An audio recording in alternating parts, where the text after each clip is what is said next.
하나님의 말씀은 구약성경 에스겔 45장입니다. 45장 1절부터 8절까지 말씀을 한 절씩 교독을 하겠습니다. 에스겔 45장 1절 제가 먼저 읽습니다.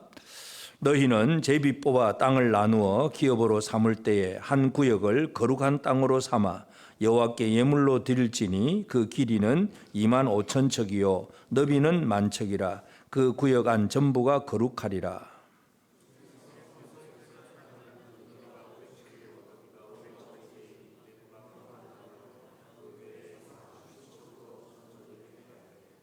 이 측량한 가운데에서 길이는 25,000척을 너비는 10,000척을 측량하고 그 안에 성소를 둘지니 지극히 거룩한 곳이요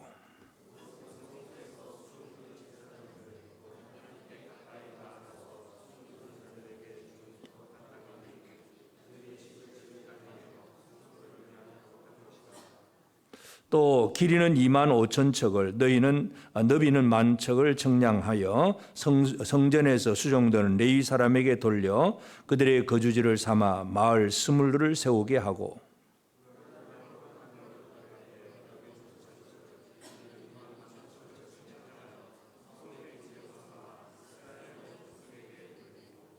드린 거룩한 구역과 성읍의 기지된 땅의 좌우편 곧 드린 거룩한 구역의 옆과 성읍의 기지 옆의 땅을 왕에게 돌리되 서쪽으로 향하여 서쪽 국경까지와 동쪽으로 향하여 동쪽 국경까지니 그 길이가 구역 하나와 서로 같을지니라.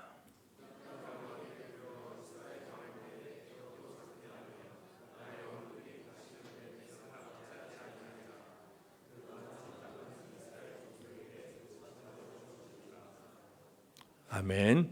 우리 하나님 은혜가 우리 성도들에게 가득하기를 바랍니다. 하나님께서 이 바벨론 디아스포라 백성들에게 그들을 회복시키시는 그 은혜를 주실 때에 모든 것을 회복할 때 그 땅이 회복이 됩니다. 그래서 기업이 이제 하나님께서 기업을 그 백성들에게 주시는데 이제 그 기업을 이제 각 지파별로 나누는 것은 이제 마지막 48장에 나오는데 오늘 이제 45장에서는 제일 먼저 그 기업의 땅 중에 가장 중심에 성전이 있는 성전을 지을 그 땅, 그 구역에 대해서 하나님은 그 땅을 구별하여 드리라 그렇게 말씀을 합니다. 그래서 예물로 드려야 될 땅이 있습니다. 그래서 이 쉽게 말해서 이스라엘 땅이 좀 길쭉합니다. 남북으로 길게 되어 있는데 위에서부터 차례대로 지파별로 쫙 자르다가 중앙에 25,000척을 잘라가지고 그러니까 이 가로 북에서 남으로 25,000척 그리고 동에서 서로도 중앙에 25,000척 정중앙에 25,000척 가로 세로 그 땅을 이제 구별해서 하나님 앞에 드리라고 얘기를 합니다. 오늘 우리가 살펴볼 것은 바로 이거 회복된 땅의 그 중심인데 이 중심된 땅에서 무엇을 해야 될 것인가 이제 우리가 이것을 오늘 살펴보기를 원합니다. 하나님은 하나님의 백성들에게 기업을 주십니다. 그러면서 그 전체 기업 속에서 가장 핵심이 되는 중심 센터에 대해서 지금 얘기를 하고 있습니다.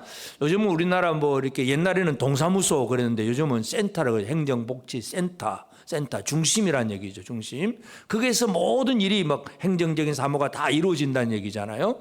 그래서 이 센터가 참 중요합니다. 기업의 중심이 중요한데 그 기업의 중심이 25,000척 가로 세로 25,000척의 길이로 구별해서 하나님 앞에 드립니다. 그러면 이 25,000척의 그 땅을 어떤 용도로 구별해서 드리느냐? 그리고 이제 그 25,000척 좌우편에 있는 이제 이 땅에 대해서도 오늘 우리가 한번 살펴보면서 이 회복된 땅 중심에서 할 일이 무엇인가 하는 것입니다. 그러면서 또 우리가 기억해야 될 것은 이 땅은 하나님이 예물을 드리라고 할 때 자원하는 마음으로 사람들이 감사함으로 기쁨으로 자원하는 예물을 드리지만 성경에 보면 자원의 예물이 아니라 의무적인 예물이 있습니다. 오늘 이 기업의 땅을 드리라 1절에서 거룩한 땅을 이제 삼아서 여호와 앞에 예물로 드릴지니 할 때에 이 테루마 예물을 드리라 하는 이 테루마는 의무적인 예물입니다. 마치 11조처럼 당연히 드려야 될 거고 그건 드려도 되고 안 드려도 되고 그게 아니고 당연히 드려야 될 것. 왜냐하면 전체 기업의 행정복지센터처럼 뭔가 이 중심이 없으면 안 되잖아요. 하나님은 당연히 내놓아라 하고 분명히 얘기를 합니다.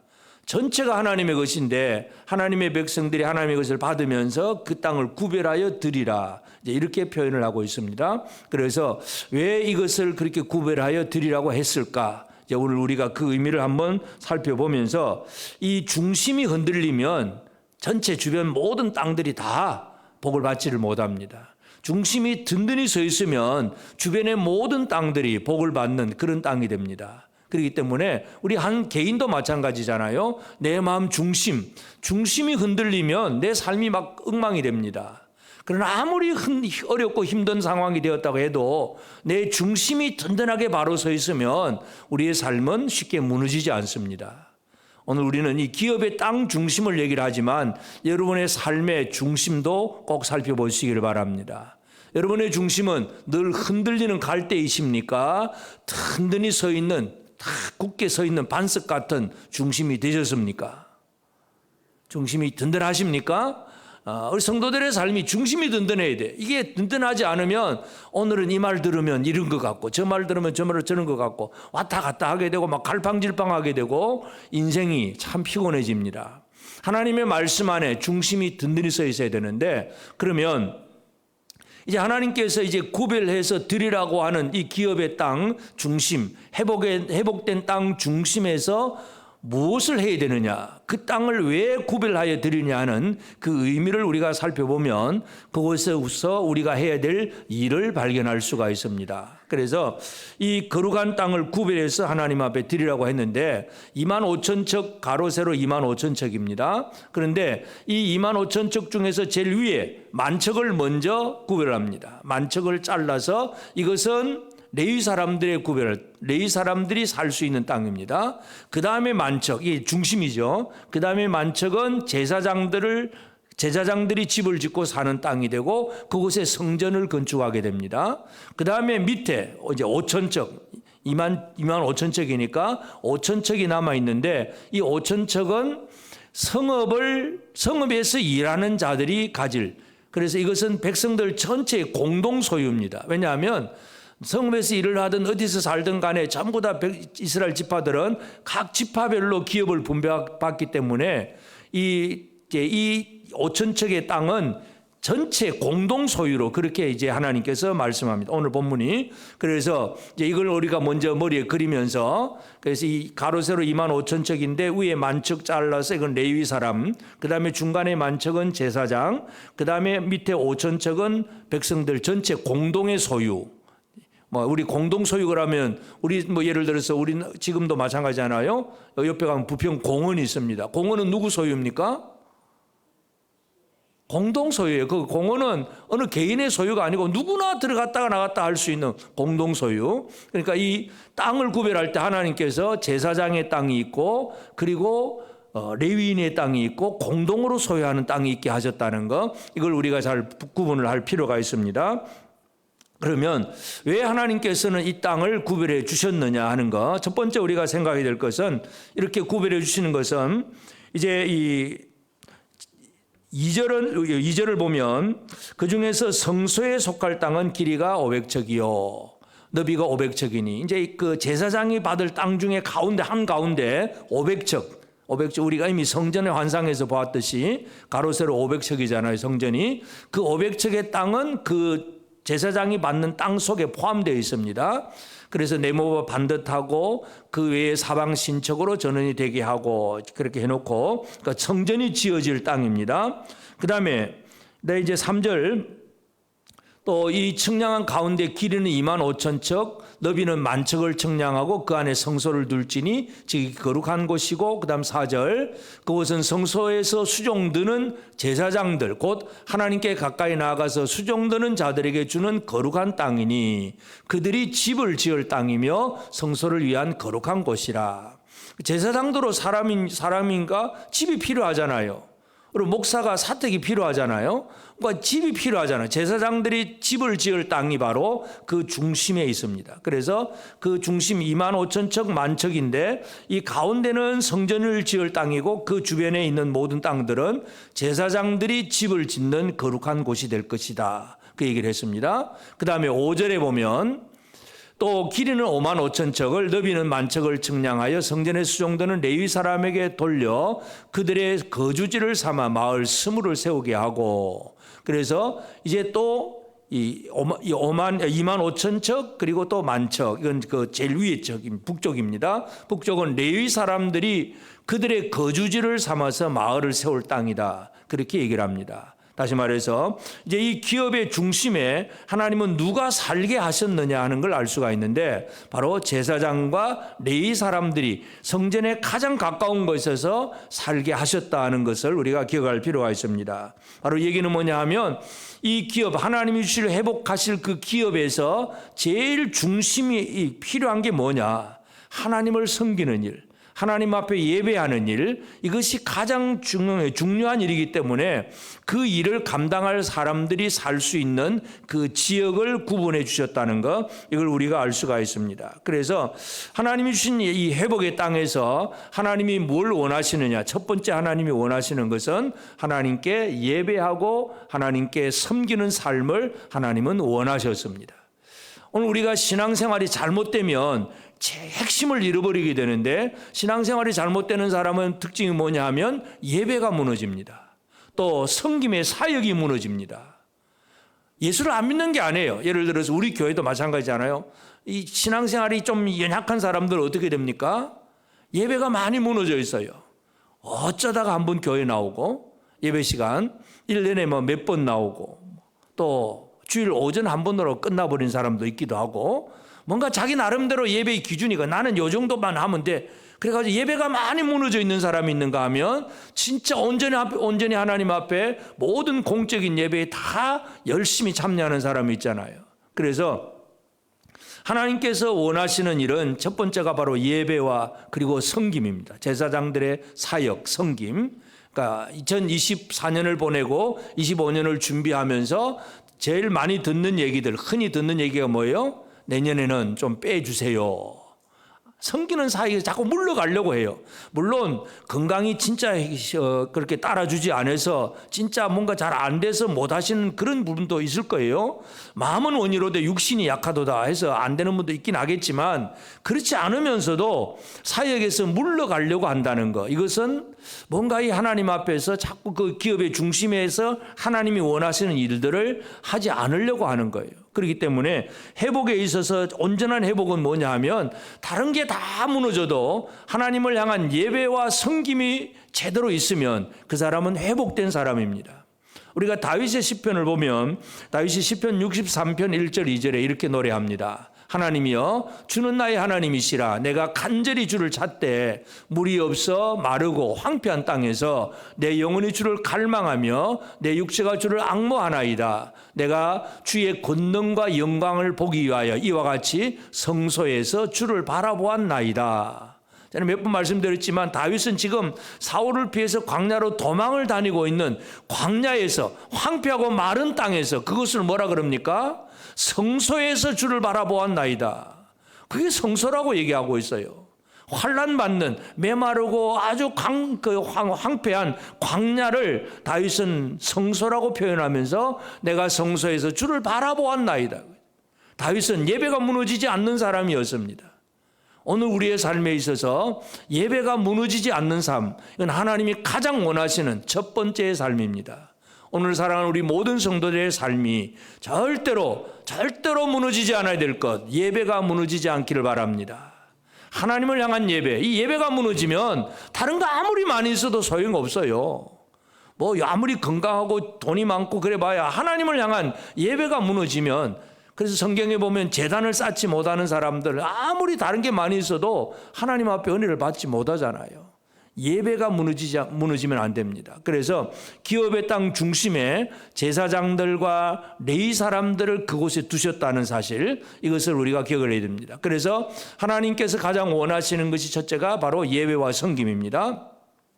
그 다음에 이제 밑에 5천척, 이제 5천척은 바로 성읍에서 일하는 자들. 6절의 말씀 보면 6절 말씀, 구별한 거룩한 구역 옆에 너비는 5,000척을 길이는 25,000척을 측량하여 성읍의 기지로 삼아 이스라엘 온 족속에게 돌리고, 자, 이것은 이스라엘 온 족속에게 돌린다. 그래서요, 어느 특정한 지파에게 주는 게 아닙니다. 이제 48장에 가보면 어느 지파는 어디서부터 어디까지 쫙 이렇게 기업을 이제 땅을 분배를 받는 그 경계선을 말씀을 하는데, 이제 거룩한 땅에서는 온 백성이, 온 족속이 함께 공동으로 소유하는 그 땅이 있습니다. 이제 이 땅을 이제 45장 6절에서는 이제 간단하게 설명을 했지만 48장에 가면 좀 더 정확하게 설명을 합니다. 48장 18절에 보면 예물을 삼아 거룩히 구별할 땅과 연접하여 남아있는 땅의 길이는 동쪽으로 만척이요 서쪽으로 만척이라. 곧 예물을 삼아 거룩하게 구별할 땅과 연접하였으며 그 땅의 소산을 성읍에서 일하는 자의 양식을 삼을지라. 즉 공동 소유의 땅을 막 경작을 하고 그곳에서 뭔가 나오는 이제 곡물들, 모든 소출들은 성읍에서 일하는 자들의 양식을 삼는 거예요. 그러니까 성전에서 일하는 사람이 있고 성읍에서 일을 하는 사람이 있다는 거, 이걸 이해를 해야 됩니다. 그러면 성읍에서 일하는 사람이 누구인가? 이제 이것도 우리가 잘 이해를 할 필요가 있는데, 느헤미야 11장 1절에 보면 백성의 지도자들은 예루살렘에 거주하였고 그 남은 백성은 제비 뽑아 10분의 1은 거룩한 성 예루살렘에서 거주하게 하고 그 10분의 9는 다른 성들에 거주하게 하였으며. 자, 이제 바벨론에서 포로가 되었다, 이제 회복이 되었어요. 다시 이제 회복이 되어서 귀환을 해가지고 예루살렘 성전도 짓고, 그리고 이제 느헤미야는 돌아와서 이제 예루살렘 성읍도 지었습니다. 그렇지만 이제 이미 돌아와서 이제 성전을 지었지만은 성곽이 없는 상태에서 백성들은 또 나가서 각기 자기 지파대로 이제 그 땅을 흩어져 살고 있는 그런 시점에 느헤미야가 돌아와서 성곽을 지었습니다. 근데 성곽을 짓기는 지었는데, 그러면 다 짓고 나서 성곽 봉헌식을 하고 나서 누가 이 예루살렘 성에 살 것이냐 하는 문제가 남아 있습니다. 요즘 같으면 고민도 안 할 거예요. 왜냐하면 모든 사람들은 어디로 갑니까? 우리나라 사람들은 특별히 아들이 태어나면 서울로, 말은 제주도로. 이게 우리나라 습관들이 그렇습니다. 그러니까 수도권으로 다 모이잖아요. 성곽으로, 예루살렘으로 다 모입니다. 요즘은 별로 그렇게 걱정도 안 합니다. 오히려 분산시키려고 애를 쓰고 있죠. 근데 예루살렘이, 느헤미야가 성곽을 짓고 나서는 그게 걱정입니다. 왜냐하면 백성들이 다 지었으니까 자기 집으로 다 가야 되잖아요. 근데 큰 성은 지어놨는데 이 성을 누가 지키느냐, 그죠? 누가 지키냐, 관리는 누가 하느냐, 그요. 그래서 백성의 지도자들은 예루살렘에 거주하고 남은 백성들은 제비를 뽑아가지고 10분의 1은 거룩한 성 예루살렘에서 거주하게 하고, 제비 뽑아서 가는 거예요.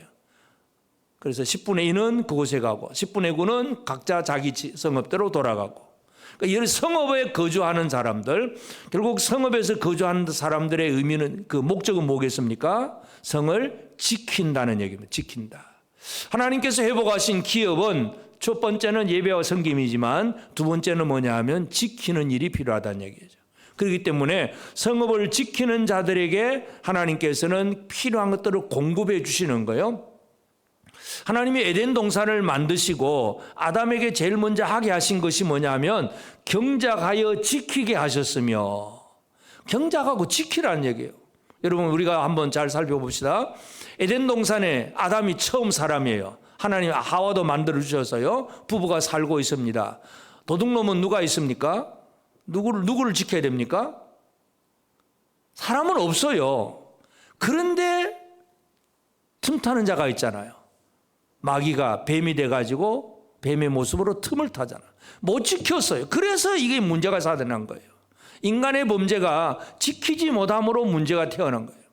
하나님께서 이 기업을 회복시키면서 하나님을 향한 예배와 섬김, 그 다음에는 지킴의 사역, 이것에 대해서 분명히 강조하고 있습니다. 그래서 이 회복된 기업에서 무엇이 이루어져야 되느냐? 이 예루살렘을 잘 관리하고 지켜야 된다. 지금도 사탄은 우리를 노리고 있습니다. 여기서 방비하고 잘 지키는 삶이 필요하다는 걸 우리가 알 수가 있습니다. 그래서 이 중심된 기업에는 이와 같이 레위 사람들, 그다음에 제사장, 그다음에 공동 소유, 성읍을 지키는 자들이 누릴 수 있는 그것에 대해서 땅을 이제 구별해서 드리게 했고, 그다음에 7절 8절에 보면 드린 거룩한 구역과 성읍에 기지된 땅의 좌우편, 이제 25,000척의 좌우편에 있는 땅입니다. 그 드린 거룩한 구역의 옆과 성읍의 기지 옆의 땅을 왕에게 돌리되, 이제 왕에게 돌립니다. 서쪽으로 향하여 서쪽 국경까지와 동쪽으로 향하여 동쪽 국경까지니 그 길이가 구역 하나와 서로 같을지니라. 8절, 이 땅을 왕에게 돌려 이스라엘 가운데 기업으로 삼게 하면 나의 왕들이 다시는 내 백성을 압제하지 아니하리라. 그 나머지 땅은 이스라엘 족속에게 그 지파대로 줄지니라. 그러니까 이 25,000척 그 좌우편에 있어요. 그러니까 이스라엘 땅이 이제 큰 이렇게 넓은 땅, 긴 땅이 있잖아요. 중앙에 25,000척이니까 이렇게 이렇게 쫙 자르다 보면 이제 양쪽으로 남습니다. 이 25,000척의 좌우편에 있는 양쪽으로 남아 있는 이 땅은 왕에게 돌린다 그랬습니다.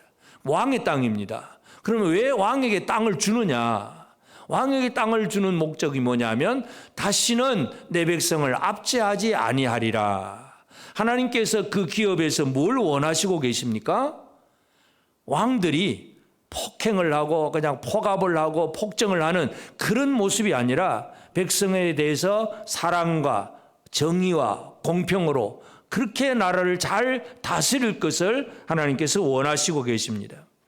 왕들은요, 원래 왕들은 왕 개인의 소유도 물론 있긴 하지만 나라 전체가 왕의 소유가 아닙니다. 그런데 이제 악한 왕들은 전부 이제 다른 사람의 것도 자기 것으로 삼으려고 하죠. 이 독재자들이나 이 악한 악을 행하는 그 왕들의 모습이 압제하는 왕들이 그렇습니다. 북이스라엘의 그 바알을 이제 섬겼던 아합 왕, 이 아합 왕에 대한 기사 중에 제일 특징적인 기사가 뭐냐 하면 이 왕궁 바로 옆에 포도원이 멋진 게 포도원이 하나 있습니다. 근데 그건 나봇이라고 하는 사람의 포도원이에요. 하나님께서 그 나봇의 그 족속 지파에게 기업으로 주신 땅이기 때문에 아합의 소유가 아닙니다. 그런데 아합은 그걸 가지고 싶어잖아요. 저 포도원 저 탐난다고 가지고 싶어 하니까, 그런데 나봇이 팔라고 하니까 나봇이 안 파죠. 우리는 하나님 아버지가 하나님께서 우리 조상에게서 주신 땅이니까 이거는 팔 땅이 아닙니다. 왕이라고 해도 거절을 하잖아요. 그러니까 아합이 그냥 고민하면서 막 밥도 안 먹고 있으니까 이 왕 이세벨이 와가지고 그런 것 가지고 고민하냐 그러면서 이제 이세벨이 하는 일이 뭐예요? 거짓 증언. 이제 거짓 가짜 뉴스를 만드는 사람을 만들어내는 거예요. 요즘 시대도 똑같아. 옛날이나 지금이나 똑같습니다. 하여튼 진리가 아닌 거짓을 만들어내는 두 사람을 딱 증인을 세워가지고 저 나봇이 하나님의 영광을 욕되게 했다, 하나님을 욕했다, 막 증언을 하게 합니다. 법정에서 두 사람이 증언을 하면 채택이 됩니다. 그러니까 사람들이 나봇을 쳐 죽이게 되죠. 그러니까 이 세상은 참 이런 일들이 흔히 벌어지는 거예요. 그래서 이 악한 왕이 이 거짓 뉴스를 일부러 이세벨이 만들어내서 퍼뜨리고 사람들의 여론을 모아가지고 법정에서 재판을 하고 그래서 나봇을 죽이고, 그리고 나서는 아합이 그 땅을 차지를 합니다. 그 결과가 무슨 결과냐 하면, 그 결과로 그 듣는 말은 열왕기상 21장 19절에 보면 엘리야가 이제 아합에게 가서 하는 얘기입니다. 너는 그에게 말하여 이르기를 여호와의 말씀이 내가 죽이고 또 빼앗았느냐 하셨다 하고, 또 그에게 이르기를 여호와의 말씀이 개들이 나봇의 피를 핥은 곳에서 개들이 내 피 곧 내 몸의 피도 핥으리라 하였다라. 하나님께서 엘리야에게 이 말을 전하라고 하신 거예요. 개들이 이 나봇의 피를 핥은 곳에서 이제 아합 왕 너의 피도 핥게 될 것이다. 바로 그렇게 된다는 얘기죠. 이것이 바로 이 악한 왕들이 그렇게 많았다는 것을 우리가 알 수가 있어요. 그래서 이 열왕기를 보면 남북이 나누어진 다음에 남쪽 유다는 그래도 선한 왕들이 좀 있었는데 북쪽 이스라엘, 북이스라엘은 선한 왕이 하나도 없어요. 전부 악한 왕들이에요.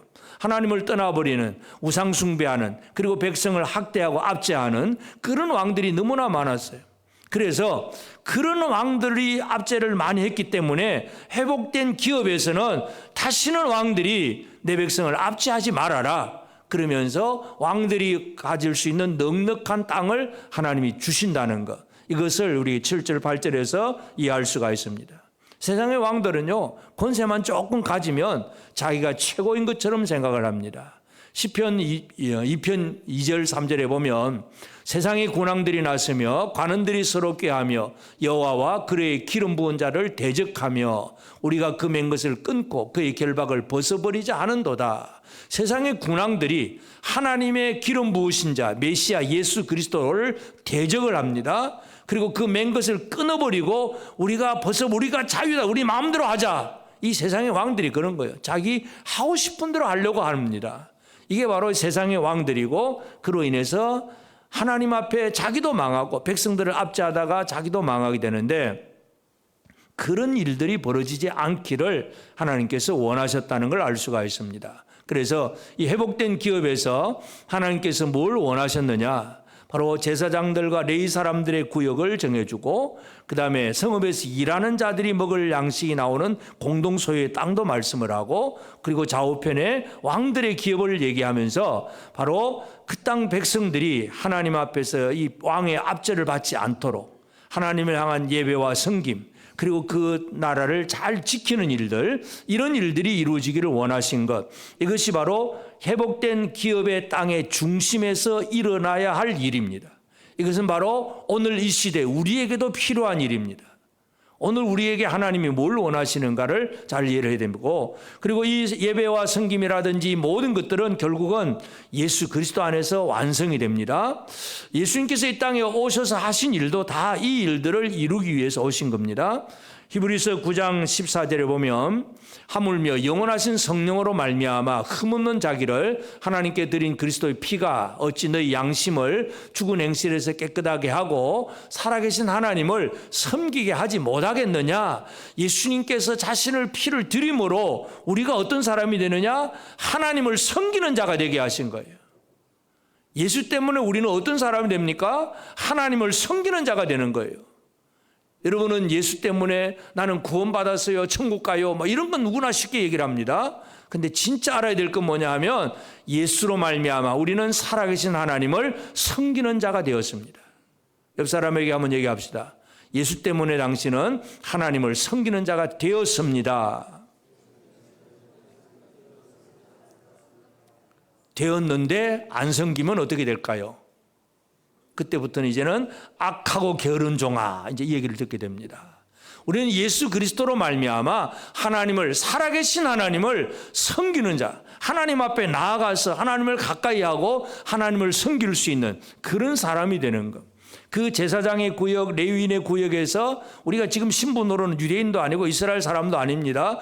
그리고 그 당시에 혈통적인 아론의 후손도 아니고 레위인도 아닙니다. 그렇지만 우리는 하나님을 가장 가까이 나가서 섬기는 사람이 되었다는 것, 이것을 우리가 기억해야 됩니다. 예수 그리스도로 말미암아 우리는 하나님을 예배하고 섬기는 사람이 되잖아요. 예수님 이 땅에 오셔서 또 사마리아 여자에게도 예배를 강조를 해주잖아요. 그래서 사마리아 여자가 어떻게 합니까? 당신들은, 유대인들은 저 예루살렘 성전에서 예배하고 우리는 이 그리심산 이 성전에서 예배하는데 어디서 예배드려야 진짜냐 물어보니까 예수님 뭐라 그럽니까? 하나님은 영이시니 영과 진리로 예배하는 자들을 찾으시느니라. 하나님은 영이신 하나님이세요. 영과 진리로 성령으로 말씀으로 예배하는 자들 찾지 소 잡고 양 잡고 그런 사람 찾는 게 아니에요. 오늘 우리는 예수 그리스도는 예배를 완성하신 분이고 우리의 섬김을 완성하신 분이고, 그리고 실제로 예수님 자신이 그 모든 섬김을 다 이루시신 분이에요. 요한복음 17장 4절에 보면 아버지께서 내게 하라고 주신 일을 내가 다 이루어서 아버지를 이 세상에서 영화롭게 하여 사오니, 예수님은 철저하게 하나님 아버지를 잘 섬기신 분이라는 사실을 우리가 기억하기를 바랍니다.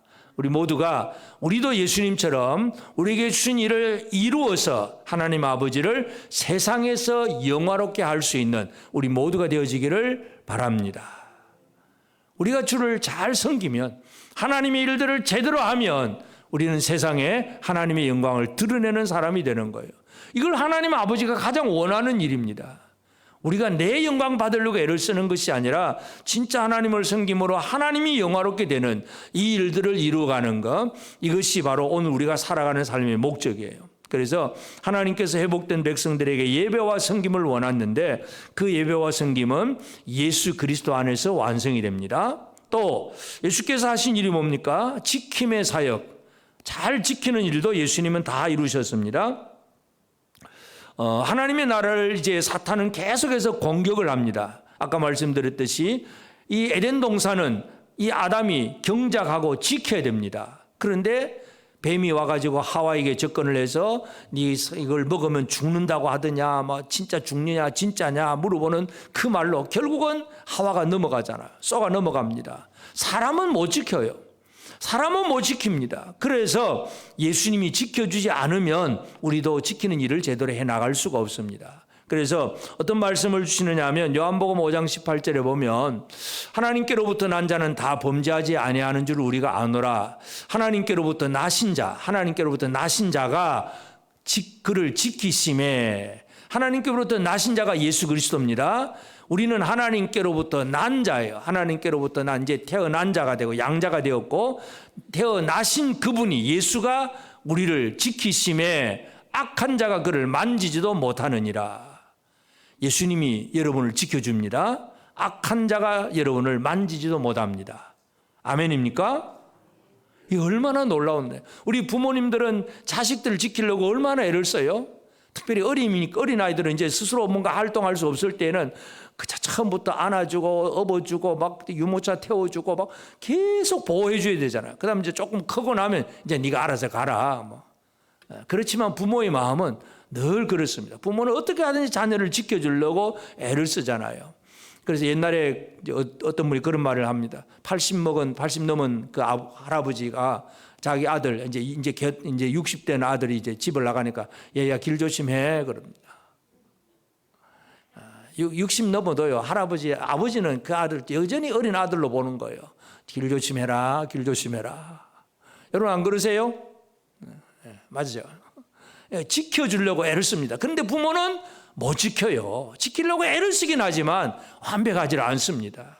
그러나 예수 그리스도는 우리를 지키심에 악한 자가 그를 만지지도 못하느니라.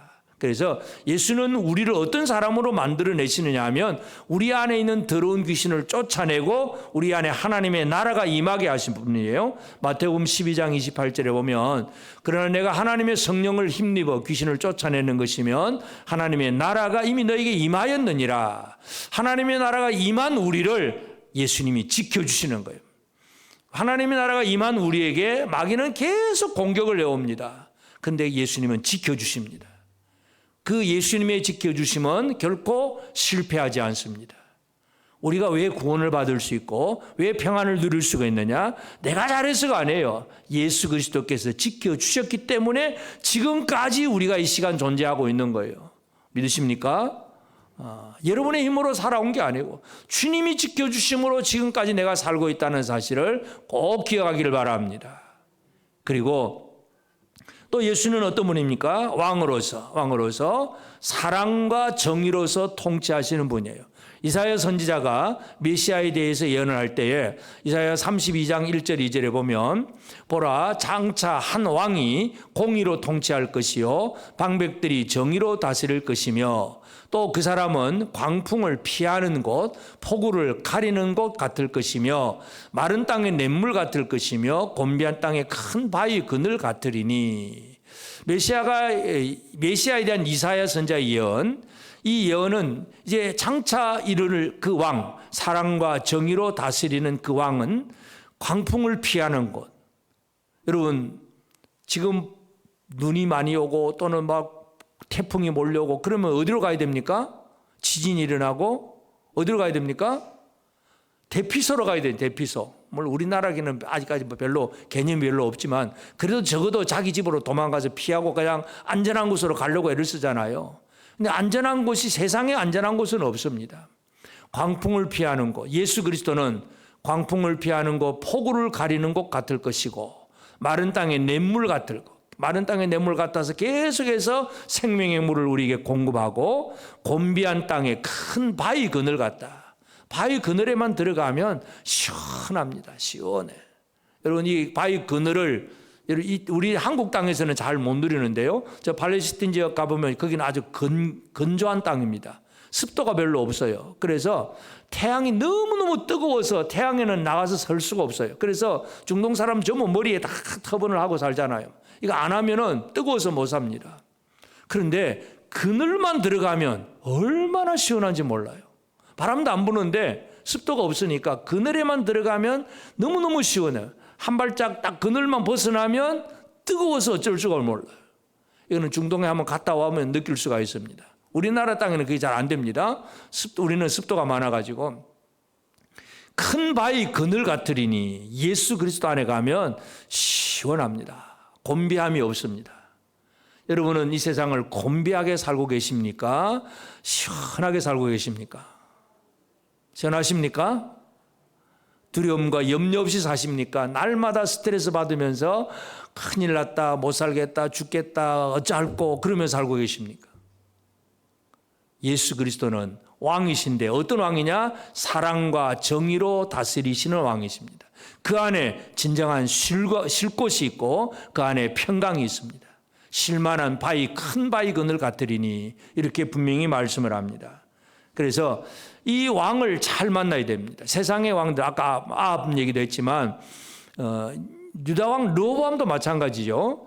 솔로몬이 이제 죽을 때 아들을 이제 왕위를 르호보암에게 물려줍니다. 그러면 이제 솔로몬이 이제 나라를 얼마나 진짜 평화롭게 잘 다스렸습니까? 그다음에 이제 르호보암이 왕을 물려받을 때에 사람들이 이제 왕을 세우기 위해서 르호보암에게 조건을 얘기합니다. 자, 당신의 왕이 성전도 짓고 뭐도 짓고 하면서 세금도 너무 많이 내고 힘들었으니까 이제 세금도 좀 다 이제 자르고 이제 거두고 또 삭제도 하고 또 좀 평안하게 살도록 좀 우리가 좀 평안하게 살도록 그렇게 하면 우리가 당신을 왕으로 섬기겠습니다. 이런 얘기를 할까? 르호보암은 어떻게 합니까? 나이 많은 신하들은 그렇게 백성의 말을 들어주라고 얘기하지만 젊은 사람들 신하들은 르호보암에게 그 말 듣지 마세요. 당신을 더 깔보게 됩니다. 오히려 더 힘있게 나가야 됩니다. 더 강하게 나가야 됩니다. 이 젊은 신하들이 르호보암에게 그런 얘기를 합니다.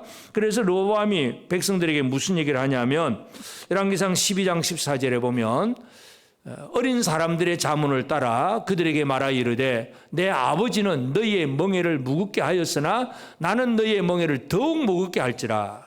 내 아버지는 채찍으로 너희를 징계하였으나 나는 전갈 채찍으로 너희를 징치하리라. 아버지보다 자기가 더 힘이 세다 큰 소리예요. 이 말 때문에 백성들이 그럼 니나 잘 먹고 잘 살아라 그러면서 열 지파가 떨어져 나가버리잖아요. 나라가 둘로 쪼개져 버렸어요. 이 나라 전체를 차지할 왕이 진짜 사랑과 정의로 공평으로 나라를 다스리면 온 백성들의 마음을 사로잡을 건데 그냥 압제하고 자기 힘을 가지고 하다 보니까 백성들이 다 떨어져 나가고 나라가 둘로 나누어져 버립니다. 이게 바로 악한 왕들의 모습이에요. 그러나 예수 그리스도는 그 사랑 안에 모든 사람을 품습니다. 누구든지 주께로 나오기만 하면 그 사랑 안에서 예수 그리스도의 평강을 누릴 수가 있습니다. 그래서 이 예배와 섬김 또 대적에 대한 지킴 그리고 왕의 통치 이 모든 것들이 예수 그리스도 안에서 완성이다 하는 사실을 우리가 이해할 수가 있습니다. 그러므로 이제 오늘 우리도 마찬가지 우리도 하나님의 기업을 받은 사람으로서 우리가 어떤 삶을 살아가야 되느냐 바로 첫 번째가 바로 예배와 섬김의 삶을 우리가 온전히 살아가야 됩니다. 예배와 섬김이 무너지면 핵심이 무너지는 거예요. 근본이 무너지는 겁니다. 그래서 오늘 우리는 한 해가 가면 갈수록 이제 나는 나이도 많고 다 이런저런 핑계가 너무 많아. 여러분 핑계가 아니라 하나님과 나와의 관계 속에서 모든 일을 생각을 해야 됩니다. 하나님과 나와의 관계 속에서 진짜 하나님을 향한 온전한 예배가 이루어지고 있느냐.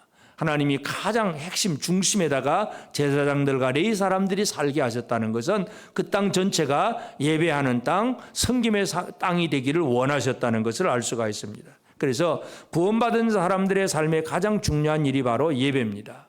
사도 바울이 로마서를 강조를 기록을 하면서 1장부터 11장까지는 사람이 어떻게 구원을 받느냐 교리에 대해서 설명을 했습니다. 그 다음에 쭉 교리에 대해 설명하고 그러므로 구원받은 사람은 이제 어떻게 살아가야 되느냐 12장 1절입니다. 로마서 12장 1절 그러므로 이제 구원받은 사람들은 형제들아 내가 하나님의 모든 자비하심으로 너희를 권하노니 너희 몸을 하나님이 기뻐하시는 거룩한 산 제물로 드리라. 이는 너희가 드릴 영적 예배니라. 구원받은 자들에게 첫 번째 강조하는 것이 바로 예배예요. 예배. 그래서 물론 이제 바울은 유대인들처럼 뭐 이렇게 소 잡고 양 잡고 이렇게 드리라가 아니라 너희 몸을 거룩한 산 제물로 하나님 앞에 드리라. 예배하라는 얘기죠. 그래서 예배의 형식은 달라졌지만 하나님을 섬기는 예배와 섬김이 가장 우선이 되어야 된다는 사실, 이것을 분명히 강조합니다. 여러분, 이제 2024년 이제 마지막 달입니다. 이제 남은 한 달도 분명히 그래야 되겠지만 앞으로 다가올 2025년도 마찬가지, 우리는 결코 예배가 무너지지 않는 삶이 되어지길 바랍니다. 예배와 섬김이 무너지지 않는 성도들이 되어지길 바랍니다.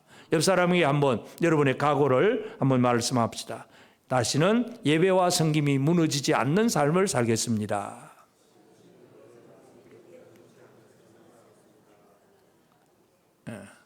더 이런 핑계 저런 핑계 하는 게 아니라 진짜 예배와 섬김이 무너지지 않는 성도들이 꼭 되어지기를 주의 이름으로 축복합니다. 그리고 그 예배는 어떤 예배냐? 예배의 대상이 분명해야 되죠. 예배. 엉뚱한 그 예배를 열심히 예배해봐야 소용이 없습니다.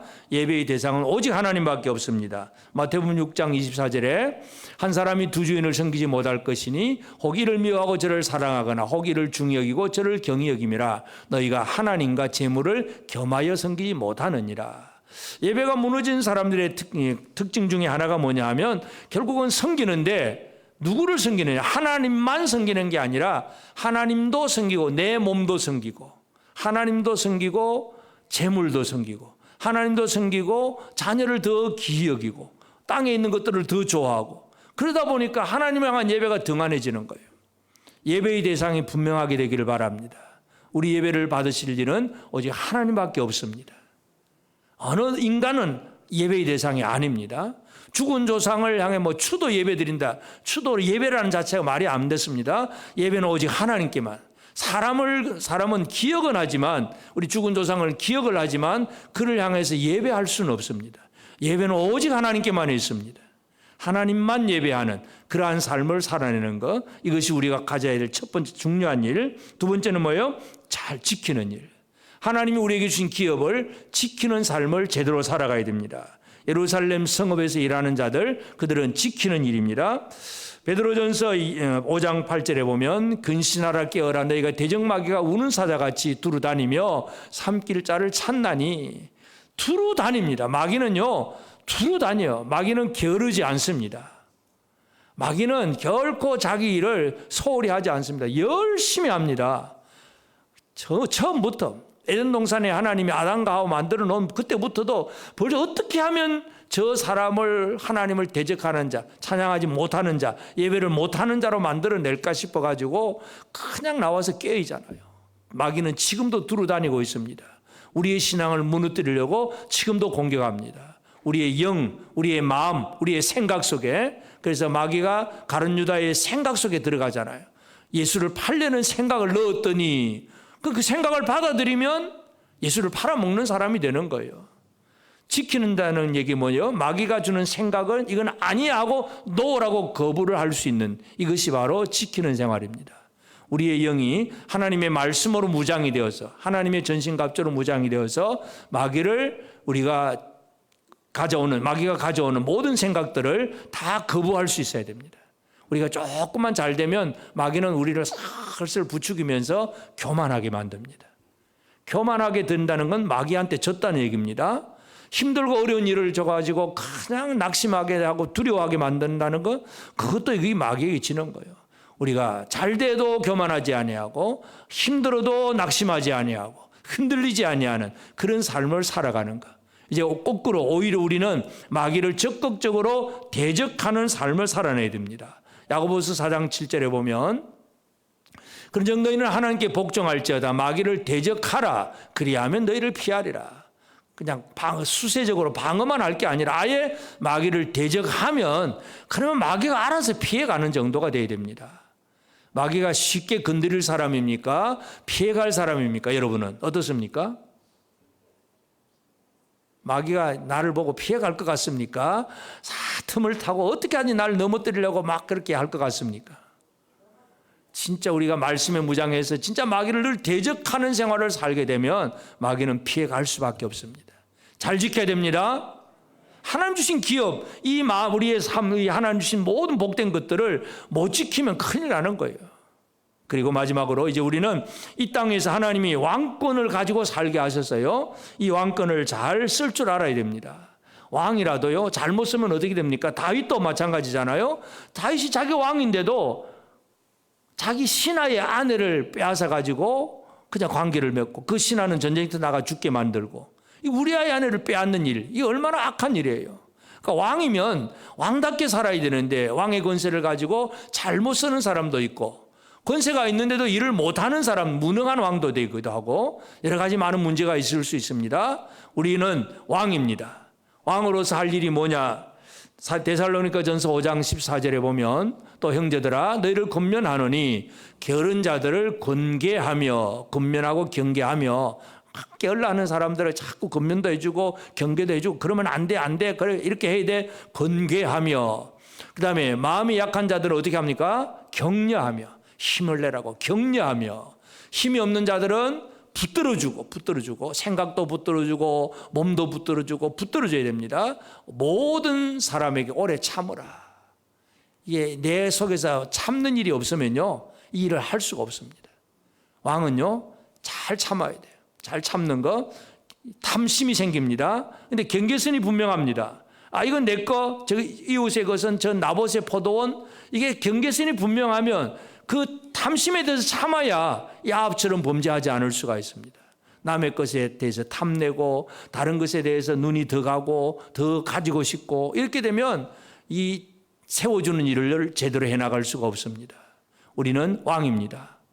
왕은 누군가를 세워주는, 힘이 없는 자를 붙들어주고 세워주는 역할을 해야 합니다. 옆 사람에게 왕이 되겠습니까? 한번 쳐다보시고.